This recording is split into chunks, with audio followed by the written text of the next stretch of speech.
Isang pinagpalang umaga po sa ating lahat mga kapatid. Tunay na ako po ay nagagalak na tayo po ay minsan pa nagkatipon sa presensya ng ating Panginoong Diyos at nagkatipon para sa Kanyang mga salita.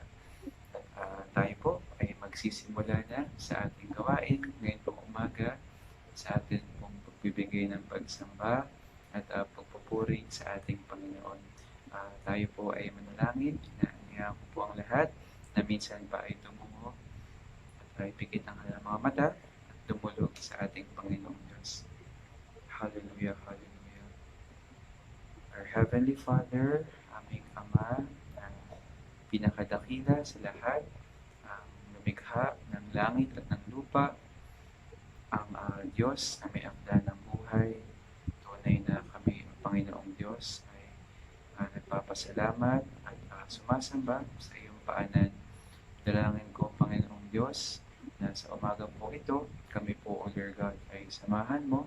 Kami po, Lord God, ay gabayan mo, Panginoong Diyos. Kayo po, Panginoon, Lord God, ang aming maranasan, Panginoon. Lord, ang iyong banal na Espiritu, ang siyang lumuko po sa amin.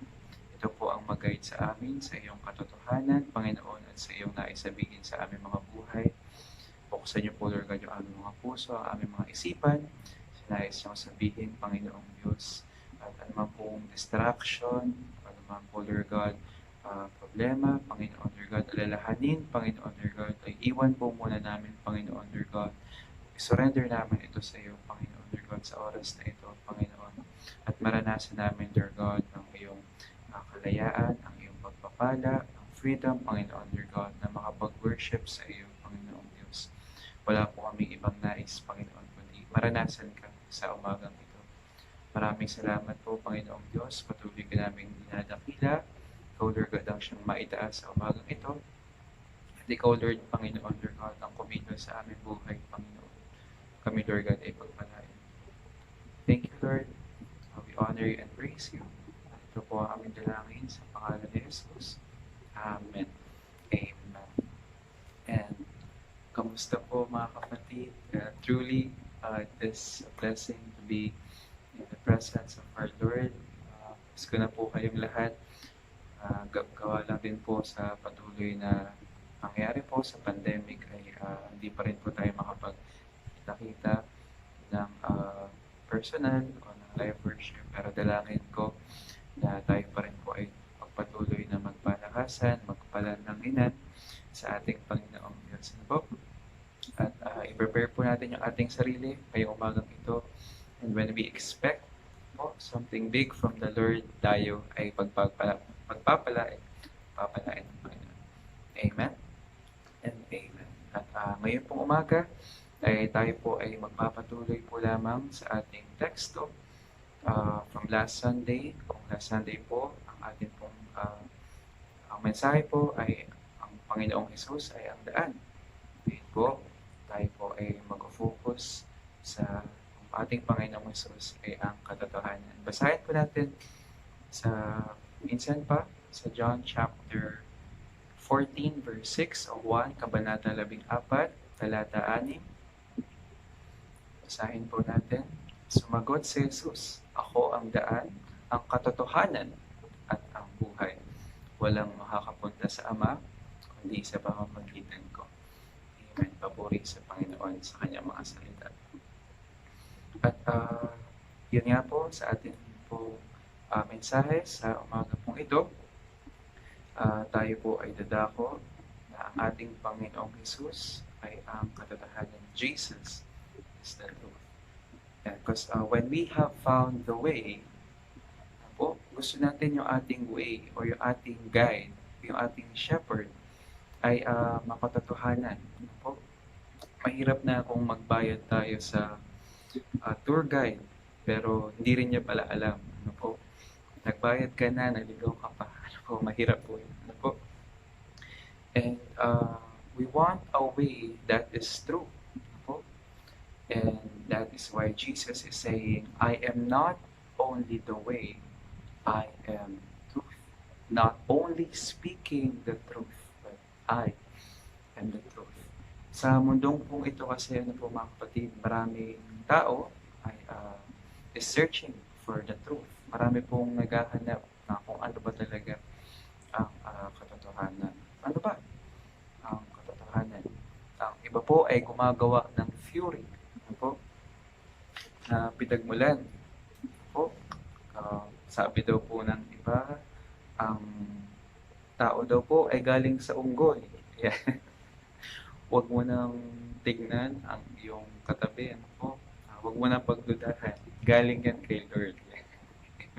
Amen po. No? O meron naman pong iba na galing daw pong lahat sa isang malaking pagsabog. Ano po? Or ang Big Bang Theory. Po.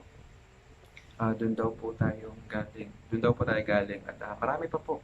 Marami po pong theories. Ano po? At of all these theories, ano po, or of all the lies in the world, ano po, nasaan po ba ang katotohanan? Ano po?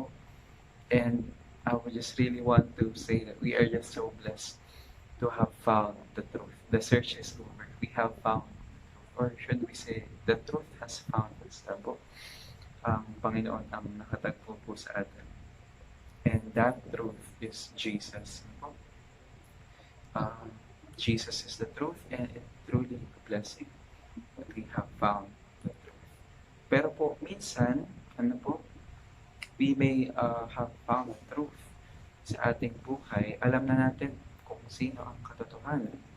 Pero hindi natin ganun kakilala yung truth. O hindi tayo ganun ka-close truth sa ating Panginoong Diyos. Po, meron pong isang kwento po, once upon a time, may isang demonyo na naglalakad at kasama niya yung kanyang junior demonyo.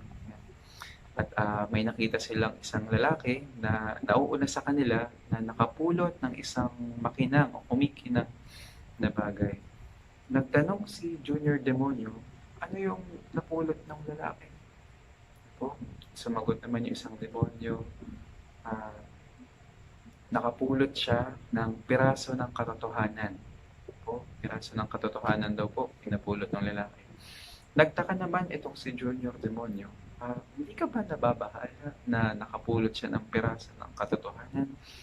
Po, ang sagot naman ng isang demonyo, hindi. Ba't naman? Sisiguraduhin ko lang na gagawa siya ng religion gamit yung piraso ng katotohanan. Po, nakuha po ba natin? Grabe po kaya mahalaga sa atin na malaman natin ng buo ang katotohanan. Basahin po natin ng buo yung Biblia. Siliksikin po natin ito, hanapin po natin si Lord. Po, mahalaga na makilala po natin si Lord Jesus ng buong buo. Po, at ang good news po is we could ask the Lord to lead us. Po, pwede po nating mag-ask sa Panginoon to lead us to search for Him. Sabi po sa Psalms 25 verse 5, lead me in your truth and teach me, for you are the God of my salvation. On you I will wait all day.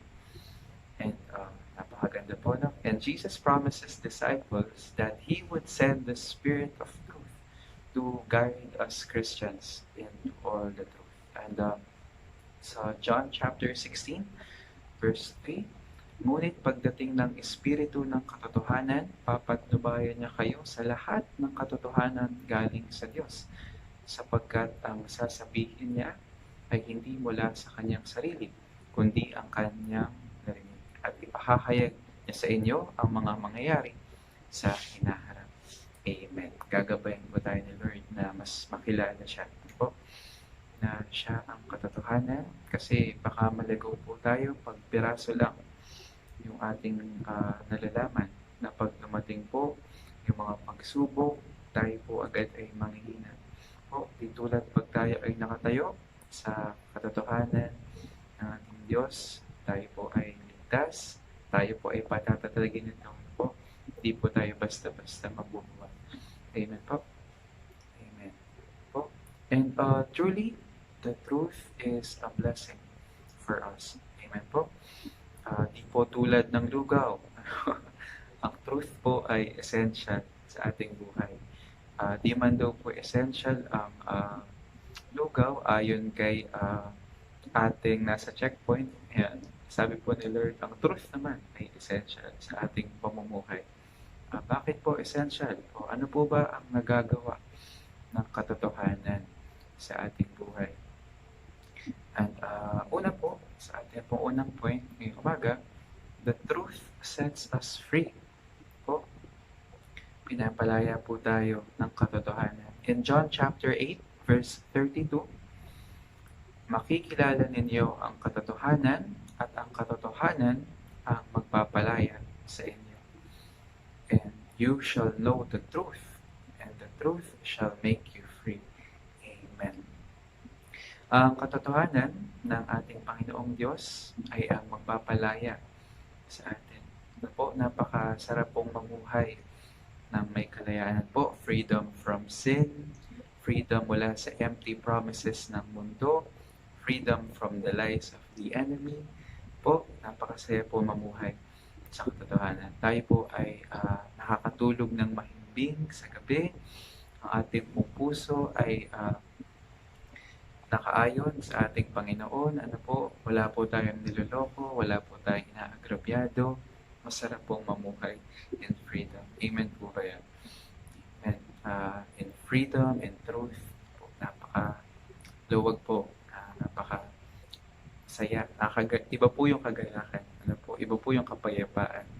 Yan po, pag tayo namumuhay in freedom and truth. Pero minsan po, nahihirapan po tayo mag-handle ng truth dahil po may tinatawag na truth hurts. Ayan. Truth hurts. Ang masakit na katotohanan na hindi ka crush ng crush mo o na-ghost ka lang o kaibigan lang para o kaya ako na lang sana ang iyong minahal. Masakit po yan. Or kidding aside po, the truth hurts. Because before we experience the freedom, yung kalayaan, we have to deal or face the truth. And minsan, ayaw po natin harapin yung katotohanan. Bakit po? Kasi una po, ayaw po natin na makasakit. Po, natakot po tayo mag-confront. Po, halimbawa po sa trabaho, na gusto natin kumprontahin yung ating katrabaho na gumagawa ng mali o nandadaya, hindi maganda yung nagiging epekto sa company. At bilang Kristiyano is hindi po natin iyon matik po. Or sa relationships, sa ating pong kapamilya, sa ating pong mga kapatid, sa ating pong mga mahal sa buhay. Minsan hindi po natin masabi yung mga nakikita nating mali o yung mga bagay na nakakasira na sa kanila. Po, mahirap po kasi na baka sumama yung loob o baka magtampo, baka pag-awayan pa. Po, ayaw natin na makasakit. Po, nahihirapan tayo maging way of freedom para sa kanila. Because some people can't handle the truth. Pero may guide po ang salita ng Diyos. Po, patungkol yan. Sabi po sa Ephesians chapter 4 verse 15, sa halip sa pamamagitan ng pagsasalita ng katotohanan sa diwa ng pag-ibig, tayo'y dapat maging lubos na katulad ni Kristo na siyang ulo nating lahat. Rather, speaking the truth in love. Ano po? And na sa ating mga kapatid, hindi lang basta truth, ano po, na biglang nakakasakit pag tayo po ay nagsasabi ng katotohanan, ano po, o pure love lang na tila parang binababy na natin sila po. Sabi po dito, but to speak the truth in love, ano po, yun po ay may motivation po na may kasama pong pagmamahal, ano po. Kasi po baka pag direksyong truth lang, baka hindi po magustuhan. Ano po? Sabi po, speaking the truth in love. Amen po? Amen. And di lang po para sa iba, ano po, kundi para din po sa ating mga sarili. Tayo minsan ay nahihirapan na i-handle yung truth. And sometimes we just don't want to know the truth. Ayaw po nating malaman yung katotohanan. Gusto natin positive lang, gusto natin masarap lang kung ano lang yung nararamdaman natin. Go lang tayo do'n. Po ayaw natin harapin yung katotohanan. Yun po yung nagiging reaction natin, "Ay hayaan na lang." Po ano po ba yung ibig ko pong sabihin? Minsan po, people would love to live in illusions, ayan po. Kaya po sila nagsha-shabu, kaya po sila nag-iinom, ay gusto lang po nila dun sa fantasy, ano po. And, ako po ay may narinig na balita recently lamang po sa pagbibigayan ng ayuda. Nakakalungkot po na may isa daw pong, lalaki na yung kanyang natanggap na ayuda ay, pinampili niya po ng shabu, ano po. Nakakalungkot ako nga kami nga po, eh, wala pang natatanggap, siya yung shabu lang ano po, nakakalungkot po. And, sooner or later babalik din po sa reality, ayun po, siya po ay naaresto, siya po ay nakulong. Siguro panandaliang nakalimutan yung problema, pero, ilusyon po, ilusyon. And, bumalik po sa realidad, mas masakit po, ano po, siya po ay nakulong na. And, sometimes we want to know the truth. We know the truth, but we care less, ano po. Ayaw po natin kasi inconvenience pa sa atin yung katotohanan. 'Pag ini-evaluate po natin yung ating sarili minsan, kung ano na po yung estado ng ating buhay, po, we see what's happening when we evaluate ourselves. Nakita po natin, ay, tambak na yung aking mga module. Po, ay, hindi na ako nakakapag-devotion. Ay, hindi na ako nakakapag-pray. Ay, mas napapahalagahan ko na yung mga bagay sa mundo. Nawawala na yung quality time with the Lord. And there is just this truth. But we want to know the truth. And then we take action. Ano po, hindi pa natin pwedeng ipan sa walang bahala. At mahirap po mag-justify, mahirap pa po i-deny. Pag dinideny pa po natin, pag gina-justify pa po natin, ay hindi po tayo lalaya. Po, hindi po tayo lalaya. And we must live by the truth, mga kapatid. And this is what Jesus is saying.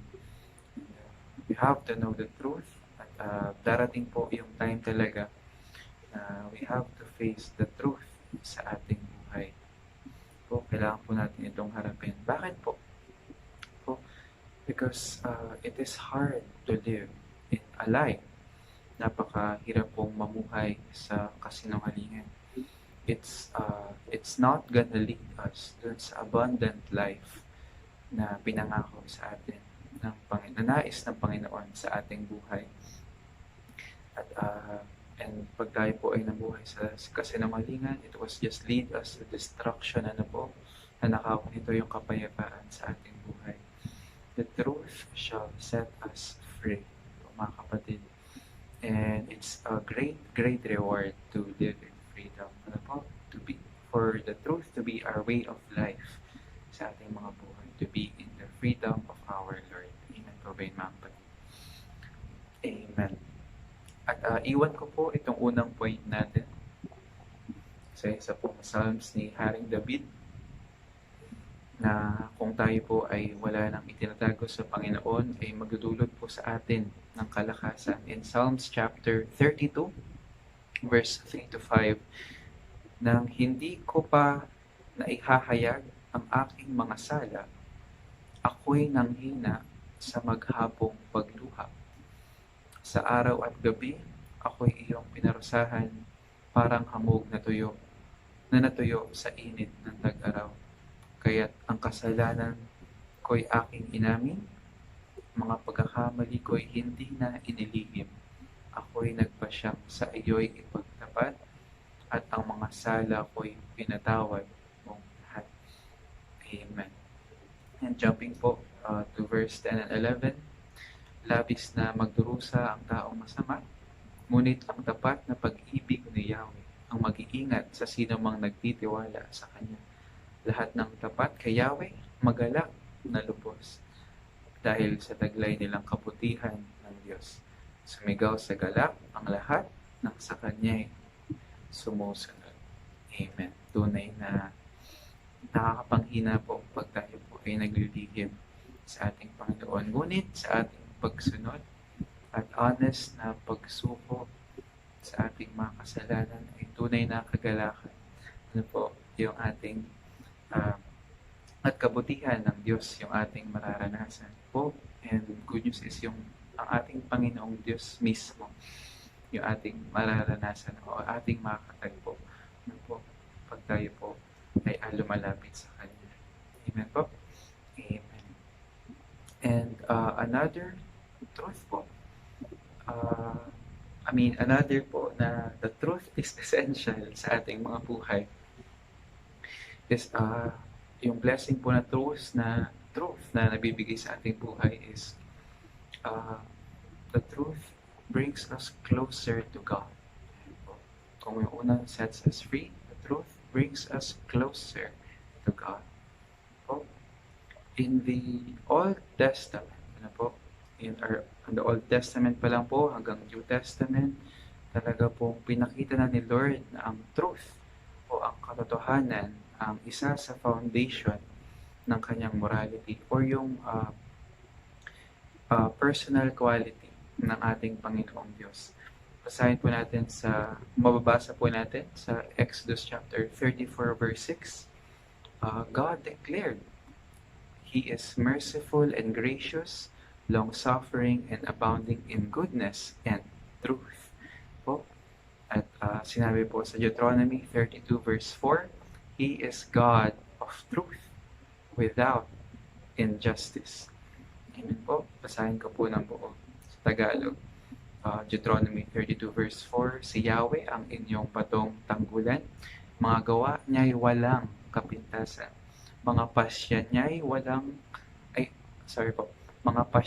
pawang makatarungan. Siya'y Diyos na tapat at makatwiran. Amen po. Napakaganda. Walang kapintasan sa ating Panginoong Diyos. At sa Psalms chapter 25 verse 10, ang sabi po, sa Psalms 25 verse 10, all the paths of the Lord are mercy and truth. All the paths of the Lord are mercy and truth. Amen po. At sinasabi po sa kanyang salita na ang lahat ng gawa, ng utos, ng judgment ng ating Diyos ay ayon sa katotohanan at kanyang kabutihan. Po in Psalms chapter 96 verse 13, For He is coming to judge the earth. He shall judge the world with righteousness and the peoples with His truth. Amen. And Psalms 111 verse 7 to 8, The works of His hands are verity and justice. All His precepts are sure. They stand fast forever and ever, and are done in truth and upright.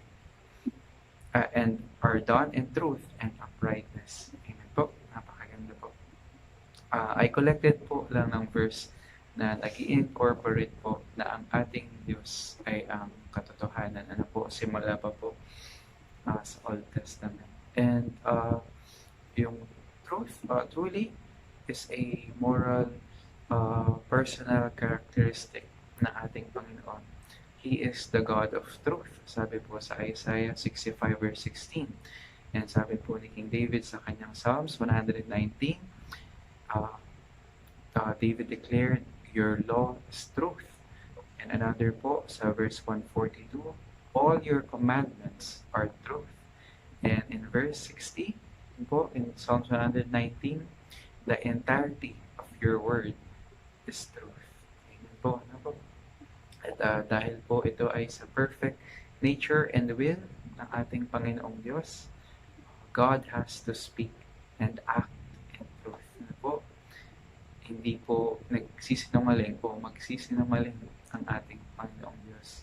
Sabi nga po sa kanyang salita, it is impossible for God to lie. Mababasa po natin yan sa 1 Samuel 15 verse 29 at sa Hebrews 6 verse 18. At Jesus po is the Word of God. Sa New Testament na po, who became flesh, and the only begotten of the Father, full of grace and truth. Yan po isa John chapter 1, verse 14. Verse 14. At lahat po ng sinabi ni Jesus ay totoo.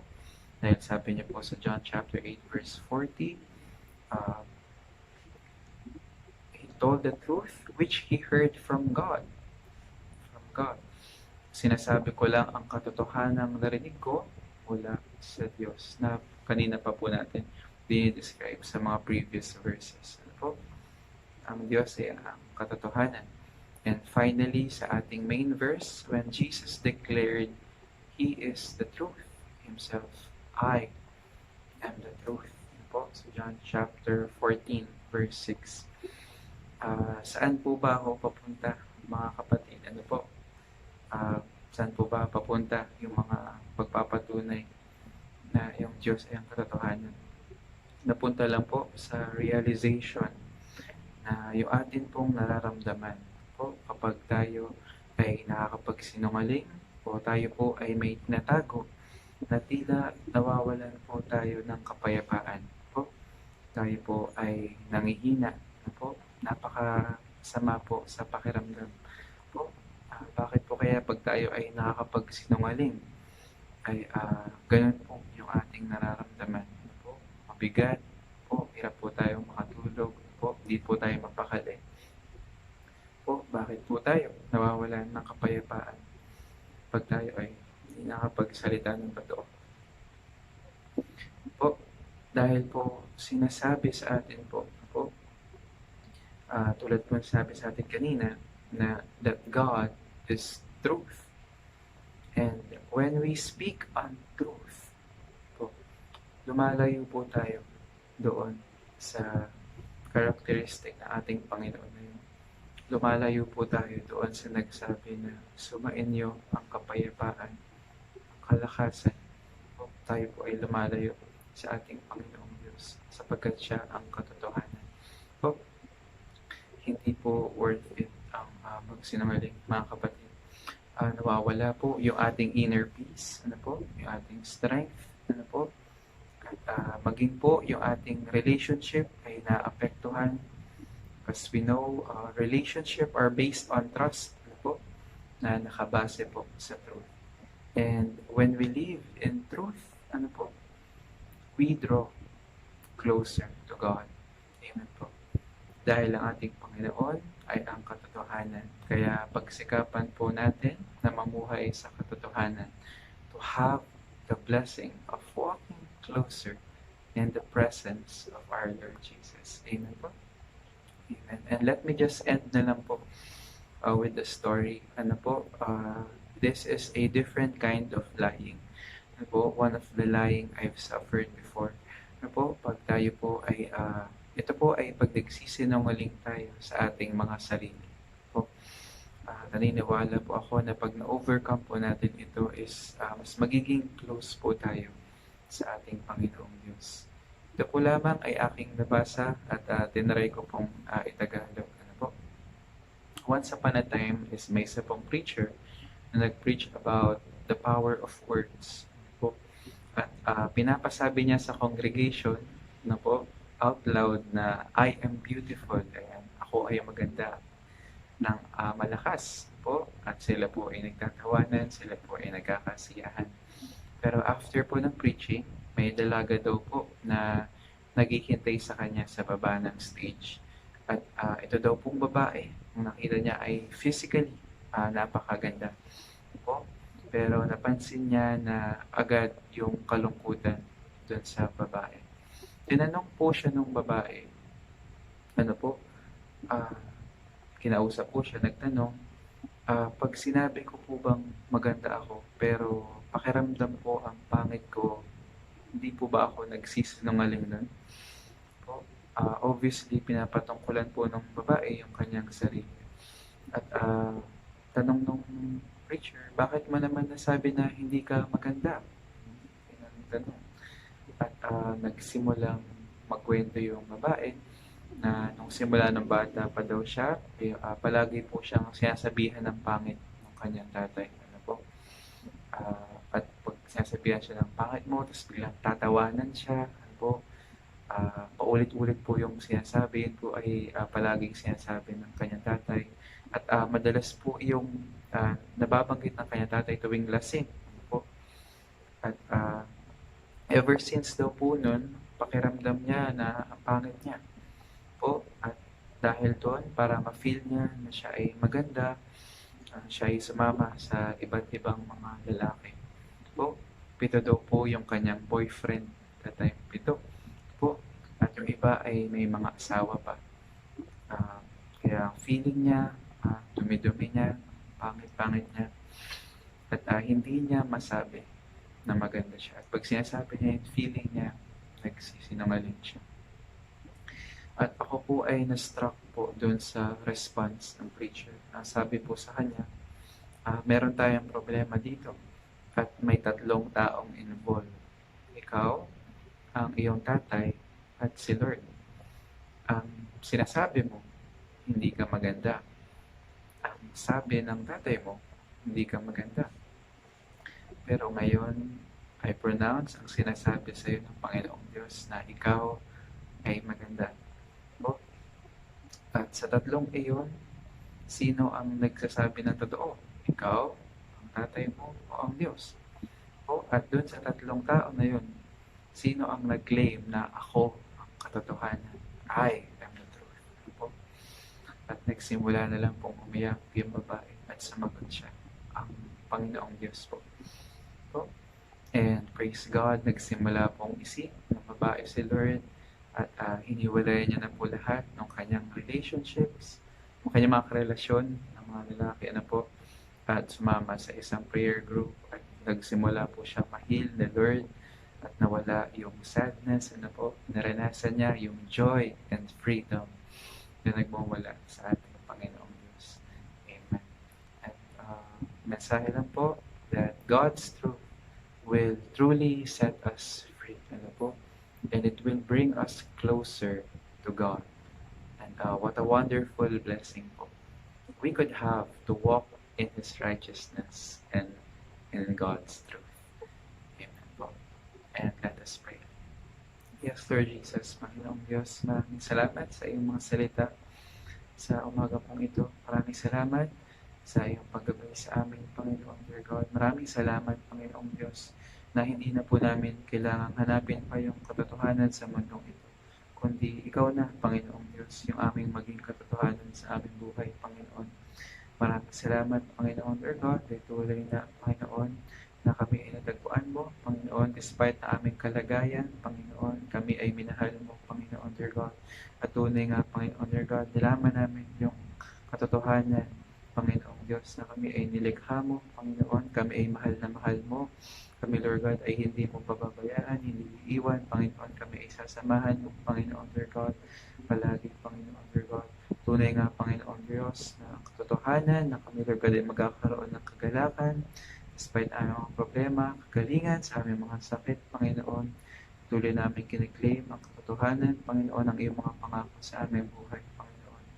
Lord, tulungan mo po kami, Panginoon, dear God, na iwaksi ang kasinungalingan sa aming buhay. Lord, dalhin mo po kami sa liwanag ng iyong katotohanan, nang sa gayon, maranasan namin, dear God, ang kalayaan, ang kapangyarihan, ang kapayapaan na nagmumula sa iyo, Panginoon. Maraming salamat, O Diyos. Tunay na napakabuti mo, Panginoon. Lord, tulungan mo po kami sa lahat ng iyong katotohanan na kami, Lord God, ay lumakad na mas mapalapit sa iyo, Panginoon, Lord God. Huwag niyo pong hayaan kami, Lord God, makapagsinungaling na tunay nga, Lord God, na nakakapaglayo, Lord God, kung sino ka, Panginoon, Lord God. Gawin niyo po, Lord God, totoo, Lord God, lahat ang aming sabihin. Gabayan niyo po, Lord God, aming mga bibig, Panginoon, sa iyong mga katotohanan, Panginoon. Ganun din po, Lord God, sa aming pamumuhay, Panginoon.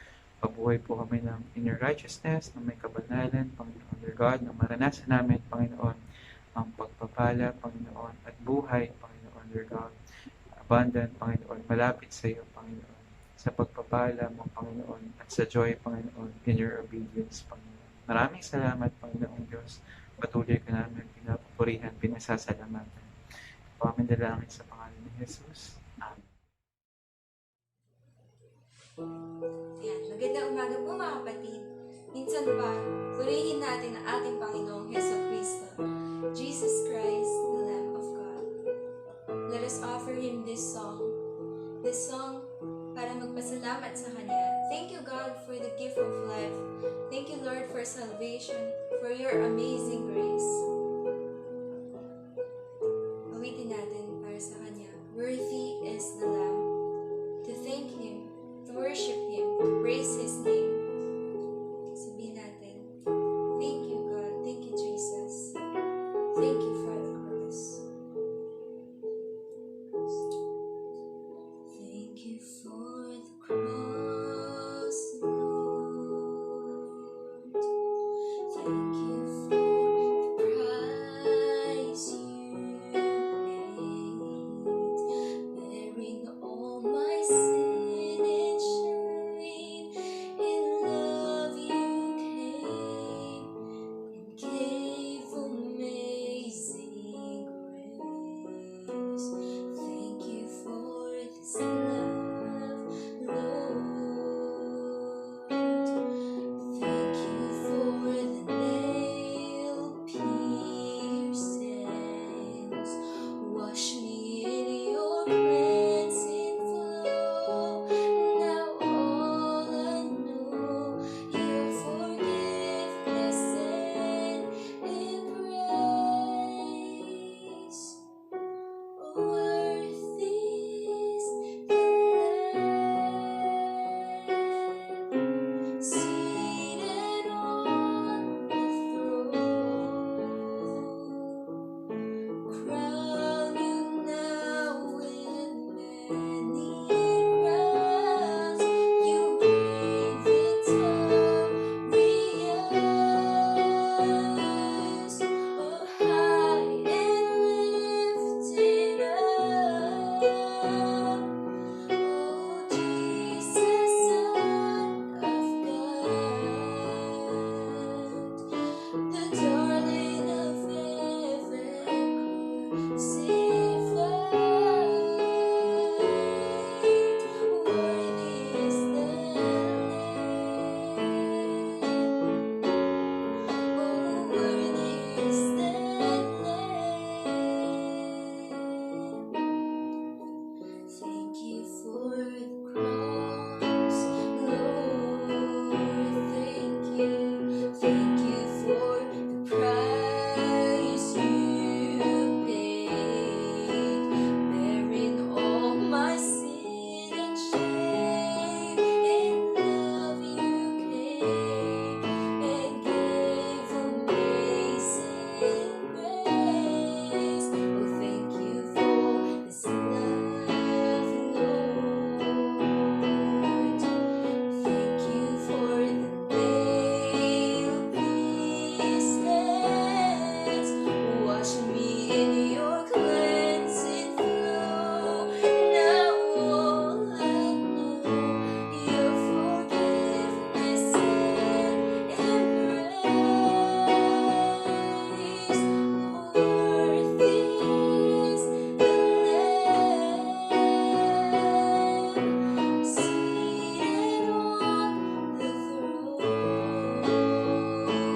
I crown you now with many crowns.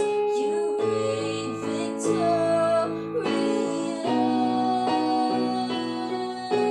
High and lifted up. Jesus, Jesus, Son of God, the darling of heaven crucified. Worthy is the Lamb. Worthy is the Lamb. Once more sing worthy. Oh, worthy is the Lamb. Worthy is the Amen.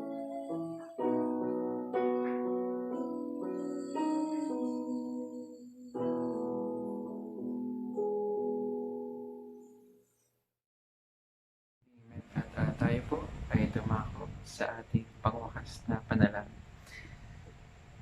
Hinahina ko po minsan pa lahat na dumako sa presensya ng ating Panginoong Diyos. Pikit ang kanilang mga mata, talaga po ang kanilang mga ulo. Sa Jesus, Panginoong Diyos, minsan pa kami, Lord God, ay nagpupuri, papasalamat sa iyong kadakilaan, sa iyong kabutihan, sa iyong katotohanan, Panginoong Diyos, sa umagang ito. Maraming salamat sa iyong mga salita na tunay nga po, Panginoon, na buhay at patuloy na kumikilos sa aming buhay, Panginoon.